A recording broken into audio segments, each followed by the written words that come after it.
어린이 신문이나 잡지 같은 데에 보면은 종종 숨은 그림 찾기가 나옵니다. 언뜻 보면은 아무리 살펴봐도 거기 무슨 숨은 그림이 있나 보이지를 않지만은 좀 찬찬히 눈여겨 그림을 세밀히 살펴보면은 그 안에는 양도 있고 개도 있고 또 사람도 있고 여러 숨은 그림이 질비하게 숨어 있는 것을 알게 됩니다. 성경에도 숨은 그림이 있습니다. 특별히 구약에는 예수님에 대한 숨은 그림들이 이곳저곳 많이 있습니다. 이걸 가리켜서 예언이라고도 하기도 합니다만은 어떻든 이 구약은 예수님에 대한 어떤 그 예표, 예고, 예언 이런 것들이 많이 있는데 그 중에서 대표적인 것이 민수기 21장에 나오는 불뱀 사건입니다. 이스라엘 백성들이 출애굽을 해서 홍해바다를 건너 강야를 통과하게 되어졌을 때에 여러 가지로 생활이 불편하고 또 짜증도 나고 그럴 때마다 불평, 원망을 많이 했습니다. 이럴 때마다 하나님은 참으시다가 한 번은 이들을 책망하시면서 이스라엘 진영에다가 불뱀을 몰아넣었습니다. 아마 우리나라 같으면 독사뱀 같은 것이 아니겠는가 합니다. 그러니까 이 뱀이 이스라엘 진중 안으로 들어가서 이 사람 저 사람을 물어 사람들이 붓고 또 독에 의해서 죽어가게 되었습니다. 여기저기서 아우성 소리가 일어나게 되고 죽겠다고 소리를 지르게 되고 그러니 백성들의 이 상황을 지켜보던 모세는 하나님 앞에 나가서 울부짖으며 하나님 이 백성을 긍휼히 여겨 주시고 용서해 달라고 했을 때에 하나님께서는 놋으로 뱀을 만들어서 그 놋뱀을 높은 장대에 달아놓고 불뱀에 물린 사람들, 죽어가는 사람들 그 놋뱀을 쳐다보면은 살 것이라고 했습니다. 참 신기한 일입니다. 그 뱀의 독에 의해서 죽어가는 자가 놋뱀을 쳐다보니 모든 그 독이 사라지고 죽어가던 사람이 살았다라고 했습니다. 이것이 바로 예수 그리스도의 십자가 사건을 보여주는 하나의 그림자이고 또 예표였다고 하는 것입니다. 또 다른 하나는 오늘 이 본문에 나오는 유월절 어린 양입니다. 유월절이라고 하는 것은 이스라엘 백성들이 처음 애굽에 들어갔을 때는 요셉 총리의 가족이라고 대접을 받았고 높임을 받았고 또 여러 가지로 생활에 도움을 많이 받았지만은 요셉 총리가 죽고 또 왕들이 바뀌어짐에 따라서 점차적으로 세월이 흘러가서 이스라엘 백성들은 애굽의 노예가 되어지고 종이 되어져서 국고성을 쌓는다든지 국가 어떤 기관 산업 힘들고 어려운 노동 현장에는 이스라엘 백성들이 투여되어져서 힘들게 어렵게 일을 하며 노동을 해야 됐던 것입니다. 너무나도 고통스럽고 힘이 들어서 이 백성들은 하나님 앞에 부르짖었다고 했습니다. 주여 우리를 구원해 주시옵소서. 우리에게 자유를 달라고 기도했더니 하나님께서는 모세를 지도자로 세워 바로에게 가서 내 백성을 내놓으라고 우리는 애굽을 빠져나가서 하나님을 섬기겠다고 그렇게 간구하고 요청하게 됐습니다. 이때에 애굽에 있는 그런 그 장정들이 60만 명이었다고 했습니다.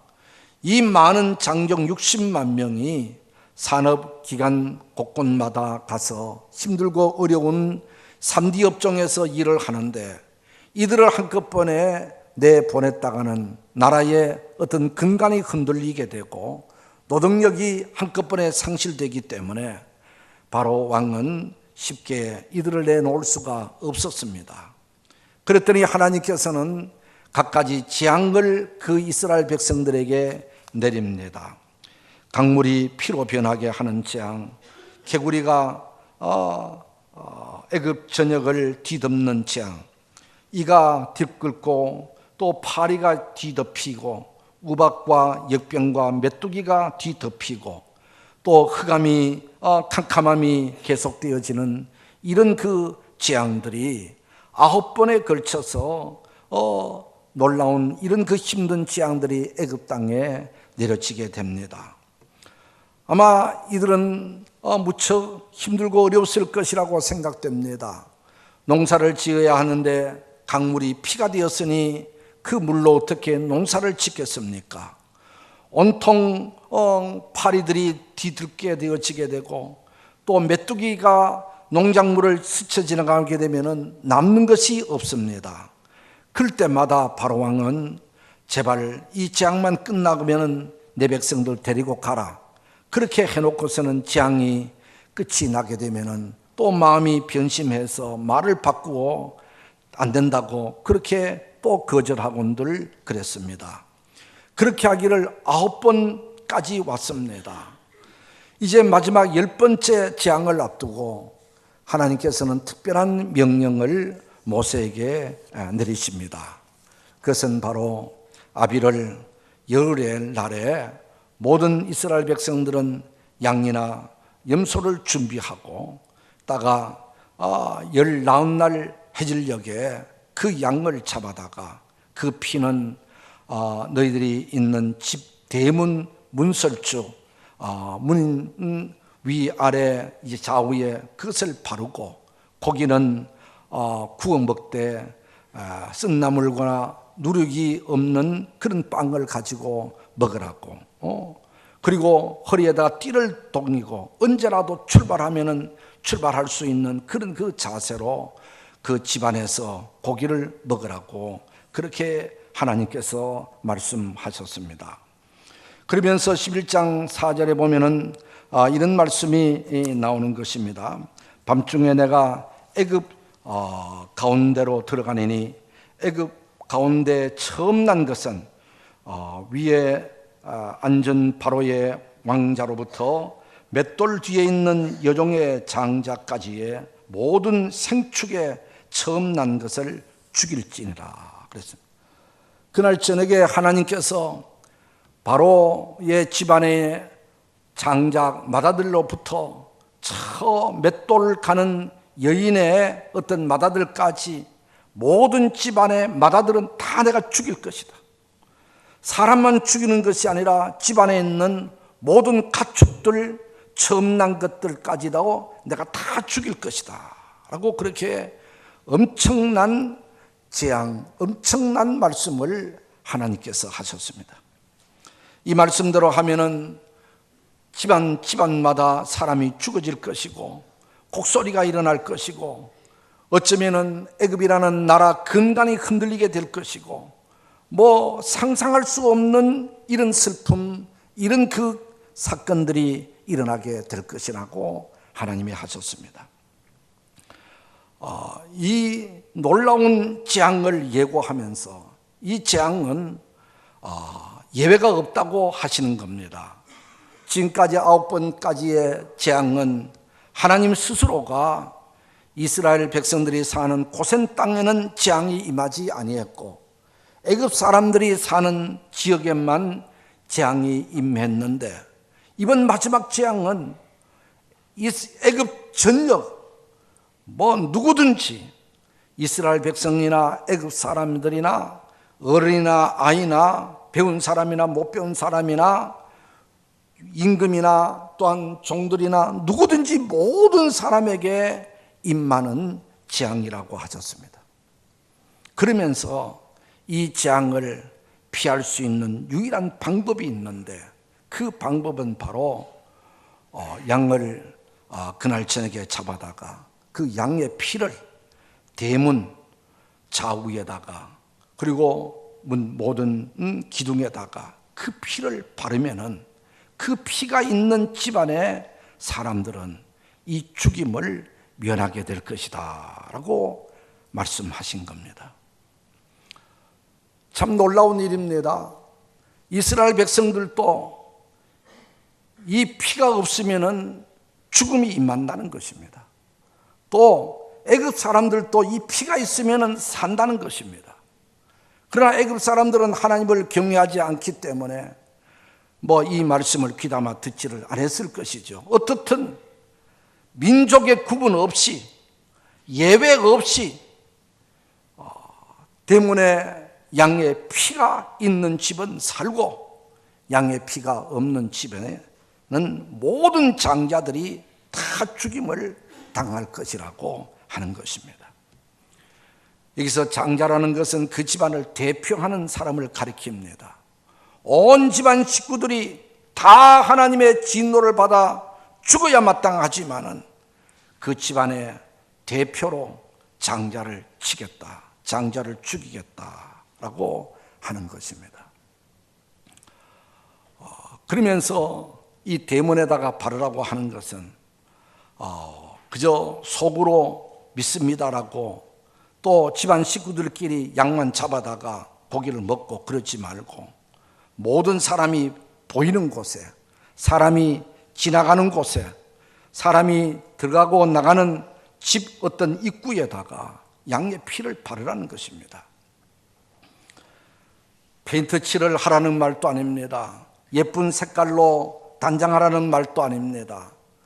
동물의 피를 거기다가 바른다고 하면은 을씨전스럽기도 하고 보기가 흉측스럽기도 하고 의미를 모르는 사람들은 도대체 이 집에서 뭘 하느냐고 비방할지도 모르겠고 미간이 문제가 아니고 욕하는 것이 문제가 아니고 체면이 문제가 아니고 무조건 하나님이 하라는 대로 하면은 하나님이 하라는 대로 행하면 하나님의 말씀을 믿고 순종하면 그 가정은 그 사람은 살거니와 말씀을 의심하고 체면 생각하고 환경 생각하고 행하지 않으면은 이스라엘 백성들도 죽음이 임한다라고 하는 말씀이지요.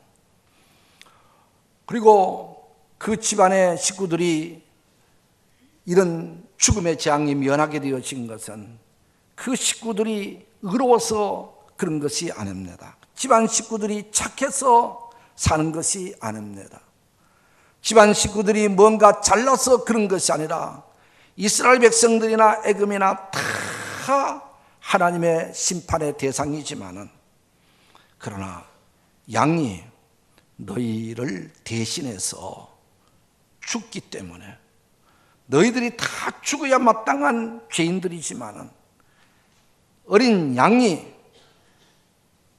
너희들을 대신해서 죽었다고 하는 대신 죽은 이 사건을 통해서 양의 피를 봐서 살려주겠다고 하는 것입니다. 양이 무슨 죄가 있습니까? 양은 오로지 다른 사람을 살리기 위해서 대신 아무 잘못도 없으면서도 대신 죽어주는 것이 양입니다. 양이 죽어줌으로 식구들이 산다는 것입니다. 성경에 보면은 이는 이로 생명은 생명으로 갚으라고 했지요. 눈은 눈으로 갚으라고. 이것이 바로 여기 속죄의 진리가 담겨져 있는 겁니다. 사람의 생명은 피에 있고 생명의 속죄는 생명으로 해야 된다는 것입니다. 사람을 살리려면 누군가가 희생해야 되고 누군가가 죽어야 된다는 것입니다. 그러니 사람이 죽을 수 없으니까 양을 대신해서 죽임으로 네가 산다고 하는 이런 생명의 속전을 주님께서 말씀하신 겁니다. 그렇게 해서 양의 피가 있으면은 하나님의 심판을 집행하는 하나님의 사람이 지나가다가 양의 피가 있으면은 지나가겠다. 양의 피가 있는 집에는 재앙이 임하도록끔 지나가겠다. 6월. 그래서 6월절이다. 우리가 그렇게 이름을 붙이게 되어진 겁니다. 이런 첫 번째 6월절이 있은 이후 한 1500여 년 후에 유대 땅 베들레헴에 예수님이 탄생하셨습니다. 그리고 그 예수님이 30살이 되어졌을 때에 공적으로 모든 사람들 앞에 나타나서 하나님이 주신 사명을 위해서 출발하게 되어질 때에 예수님보다 6개월 먼저 선지 활동을 했던 세례 요한이 예수님을 무대에 세우고 모든 사람들 앞에 예수님을 소개합니다. 이 사람이 누구다고. 그때부터 이제 주님의 복음 사역이 시작되어졌는데 그 예수님을 처음으로 군중들에게 소개할 때에 한 그 소개 말이 보라, 세상 죄를 지고 가는 하나님의 어린 양이다. 그렇게 소개를 했습니다. 예수님의 이름을 소개한 것이 아니고 예수님의 고향이 어디고 학벌이 어디고 부모가 누구고 이렇게 소개한 것이 아니고 예수님을 소개하기를 보라, 세상 죄를 지고 가는 하나님의 어린 양이 여기 서 있다 라고 그렇게 첫 번째로 소개를 했고 소개받았습니다. 이 말은 바로 1500년 전에 애굽 땅에 있었던 유월절 어린 양을 의미하는 말인 것입니다.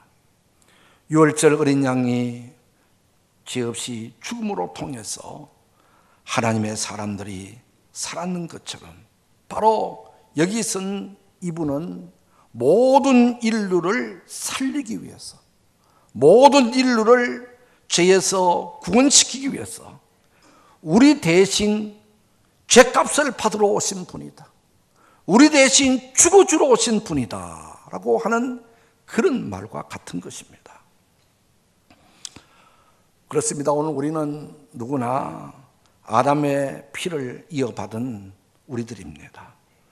그래서 아담이 죄인이 되어서 아담의 후손들은 모두가 하나님을 거역하고 또 죄의 근성을 가지고 태어나는 죄인들입니다. 누가 시켜서 죄를 짓는 것이 아닙니다. 살아가면서 죄의 뿌리에 우리가 서 있고 죄의 근성을 가지고 있기 때문에 자연스럽게 죄라고 하는 것을 우리가 물들게 되고 죄를 짓습니다. 그래서 세상의 사람들은 누구나 다 죄인입니다. 죄 없는 사람은 아무도 없습니다. 어린아이까지 죄의 근성을 가지고 태어났기 때문에 원천적으로 죄인인 것입니다. 그러나 예수님은 아담의 피를 이어받아 세상에 오신 분이 아닙니다. 유일무이하게 특별한 방법, 하나님의 거룩한 능력이 처녀 마리아에게 임하여서 그 처녀 마리아가 남자를 알지 못하는 처녀 마리아에게 아이 씨가 들어가게 되고 잉태되어서 세상에 태어난 분이 바로 예수님이십니다. 예수님은 죄의 근성을 갖고 있지 않습니다. 예수님은 죄의 뿌리를 위에 세워진 분이 아닙니다.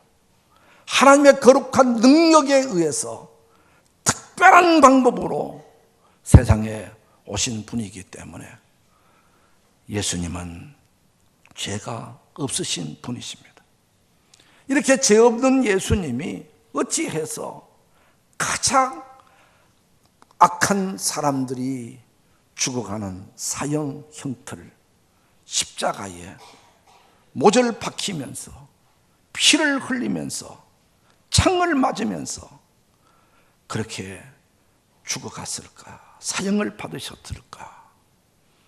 이것은 예수님 자신이 죄가 있어서 죄값으로 죽는 것이 아니고 바로 유월절 어린 양처럼 예수님은 죄가 없으신데 모든 인류들이 죄를 지어서 하나님을 대적하고 하나님을 거역해서 멸망을 받고 지옥 형벌을 받고 하나님 앞에 저주를 받고 하나님 앞에 재앙을 받아 심판받아 죽어야 마땅한 우리 모든 죄인들을 예수님이 대신 죄 있는 우리들 인류의 죄를 대신 그 몸에 짊어지시고 우리가 받아야 할 형벌을 예수님이 대신 받으셨다. 우리가 죽어야 할 그 자리에 예수님이 내 이름으로 죽으셨다. 내가 받아야 할 심판의 자리에 예수님이 대신 서서 죄인이 되셔서 죽으셨다고 하는 것이 예수 그리스도의 십자가 사형 형틀인 것입니다. 바로 이것이 유월절 어린 양과 같이 죄가 없으신 분이 공연히 다른 사람을 살리기 위해서 죽어준 양처럼 예수님이 어린 양으로 이 땅에 오셔서 희생 제물이 되셨다라고 하는 것입니다. 이 사실을 믿고 마음에 받아들이고 예수님을 나의 주 나의 하나님으로 영접하고 우리가 주님께서 내 죄를 대신해서 죽으셨음을 믿는 믿음을 가지고 있는 사람들은 사망에서 생명으로 옮겨지게 되어지는 줄 믿으시기를 바랍니다. 그래서 성경에는 우리에게 말씀하십니다. 내가 진실로 진실로 너희에게 이르노니 내 말을 듣고 나 보내신 이를 믿는 자는 영생을 얻었고 심판에 이르지 아니하나니 사망에서 생명으로 옮겼느니라. 할렐루야. 이 사실을 믿고 받아들이면 의심치 않고 그대로 믿으면 영원한 생명이 우리에게 주어지고 우리의 모든 죄가 용서를 받게 되고 사해지게 되어지게 되고 하나님의 심판이 면하게 되어지게 되고 하나님의 자녀가 되고 하나님의 백성이 되어 영원한 하나님 나라에서 주와 함께 영원히 사는 은혜가 주어진다고 하셨습니다. 할렐루야. 이것이 바로 예수 그리스도의 유월절 어린 양입니다. 유월절 어린 양은 이례적입니다. 사람이 잘못을 하고 죄를 지으면 양 한 마리가 죽으면 그걸 끝납니다. 그리고 사건 하나로 끝나는 것입니다. 또 용서를 받으면 또 양을 죽여야 되고 또 용서를 받으면 또 죽여야 되고 사건마다 사람마다 양 한 마리씩은 죽어야 됩니다. 그러나 예수님은 그렇지 않습니다. 예수님의 생명은 하나님 그분이 인간의 몸을 입고 이 땅에 오신 분이기 때문에 예수님의 생명은 우리의 생명과 달라 온 우주 전체 그때 당시뿐만 아니라 오고는 모든 세대의 모든 인류의 그 모든 생명을 아우릴 수 있는 그 모든 생명을 대표할 수 있는 위대한 생명인 것입니다. 그렇기 때문에 예수님 단번에 죽으심으로 그 당시의 사람들만 아니라 오늘 이 시대에 우리들에게까지 예수님 안에 다 포함되는 위대한 생명이기 때문에 예수님 한 번 죽으심으로 우리들까지 우리는 용서를 받게 되고 우리들까지 그 보혈의 은총을 힘입게 되어지게 되고 우리들도 예수님 때문에 구원을 받게 되어질 줄로 믿으시기를 바랍니다. 유월절 어린 양을 잡았다고 대문간에다가 피를 바르면서 온 동네 사람들에게 공개를 하는 것처럼 오늘 우리들도 입으로 시인하여 하나님의 의에 이른다고 하신 것처럼 우리들도 우리의 믿음을 고백해야 되는 겁니다. 공개적으로 나타내야 되는 것입니다. 그것이 진정한 믿음으로 하나님은 인정하시는 겁니다. 속으로만 믿습니다. 안 된다는 것입니다. 모든 사람이 알도록끔 나는 구원받았다. 나는 하나님의 자녀가 됐다. 나는 예수 그리스도 통해서 죄사함 받고 영생 얻고 하나님의 자녀가 됐다 라는 것을 스스로가 인정하고 다른 사람에게 내 믿음을 나타내 보이고 공개를 해서 그 믿음이 확실함을 드러내라고 우리에게 말씀하심인 줄 믿습니다. 이제 오늘 우리는 예수를 통해서 구원함을 받았고 하나님의 자녀가 된 줄 믿습니다. 그렇다면 우리는 어떻게 우리의 삶을 살아가야 될 것인가? 그렇죠. 감사함에만 살아가야 될 것인가? 라이언 일병 구하기라는 영화가 있습니다. 그 영화에는 이런 이야기입니다. 세계 제2차 대전 때에 라이언 집안의 사형제가 전쟁에 군인으로 나가게 됩니다. 나가서 그 치열한 전투 속에 3형제가 다 죽습니다. 그리고 4형제 중에서 유일한 라이언이라는 일병, 그것도 쫄병이 하나가 지금 살아있다는 겁니다. 이것을 군 당국이 알고서 내 아들을 군대에 보내 다 죽는다면 그 어머니가 얼마나 안타깝고 얼마나 힘들까. 그러니 세 형제는 죽었지만 나머지 한 아들만큼은 살려서 어머니 품으로 돌려보내자. 그렇게 하고서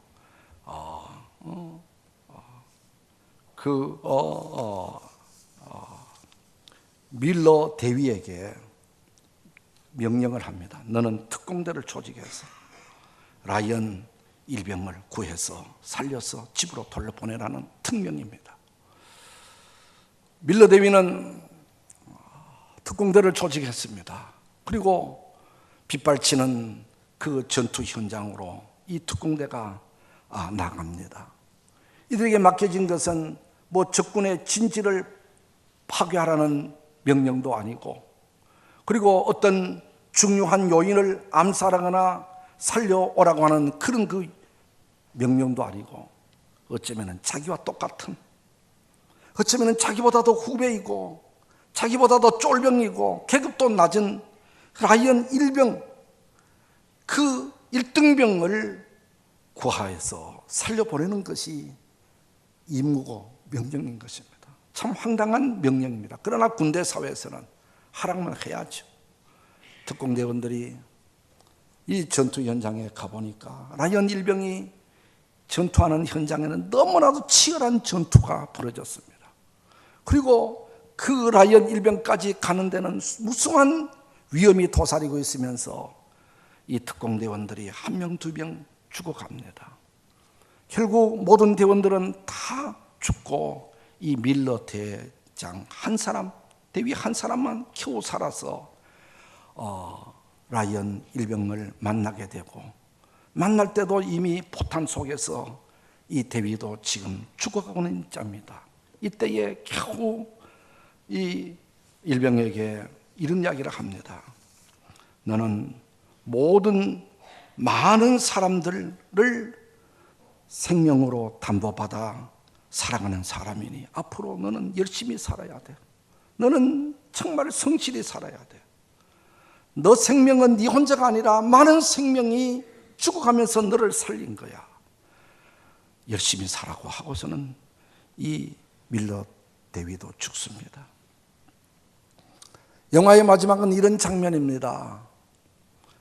이 라이언 일병이 노인이 되어서 여러 자손들을 거느리고 자기의 부인 할머니를 거느리고 밀러 대위 묘소 앞에 서서 흐느끼며 울면서 내가 그동안 최선을 다했는가? 제발 그렇게 열심히 살았다고 이야기 좀 해줘. 내 생명은 여러 사람의 희생으로 얻은 것인데 그들 앞에 부끄럽지 않게 살려고 애를 썼는데 정말 이들 앞에 내가 부끄럽지 않게 살아왔는가? 스스로 질문하면서 영화가 마쳐집니다. 저는 이 영화를 보면서 오늘 우리들도 예수님의 거룩한 생명을 희생으로 해서 살아난 우리들입니다. 내 생명은 아무렇게나 어쩌다가 태어난 생명이 아니고 하나님 그분이, 존귀하신 그분이 십자가에 못 박혀 죽기까지 하면서 나를 살려주시고 내게 생명을 주신, 영원한 생명을 가진 오늘 우리들입니다. 그렇기 때문에 아무렇게나 살아서는 안 된다는 것입니다. 욕심 부리면서, 시기하고 질투하면서, 성질 부리면서 우리가 세상 욕망을 바라보면서 살아서는 안 된다는 것입니다. 어느 날 주님 앞에 섰을 때에, 주님 만났을 때에 나는 너 위해서 죽기까지 하면서 너를 살려주었는데 너는 나 위해서 무엇을 어떻게 하다 살아왔니? 라고 물으신다면 그때에 당당하게 나는 주님을 위해서 이렇게 살다 왔습니다 라고 보고해서 잘했다 칭찬 듣고 상급받는 우리의 삶으로 살아가야 될 줄 믿습니다. 기도하겠습니다. 하나님,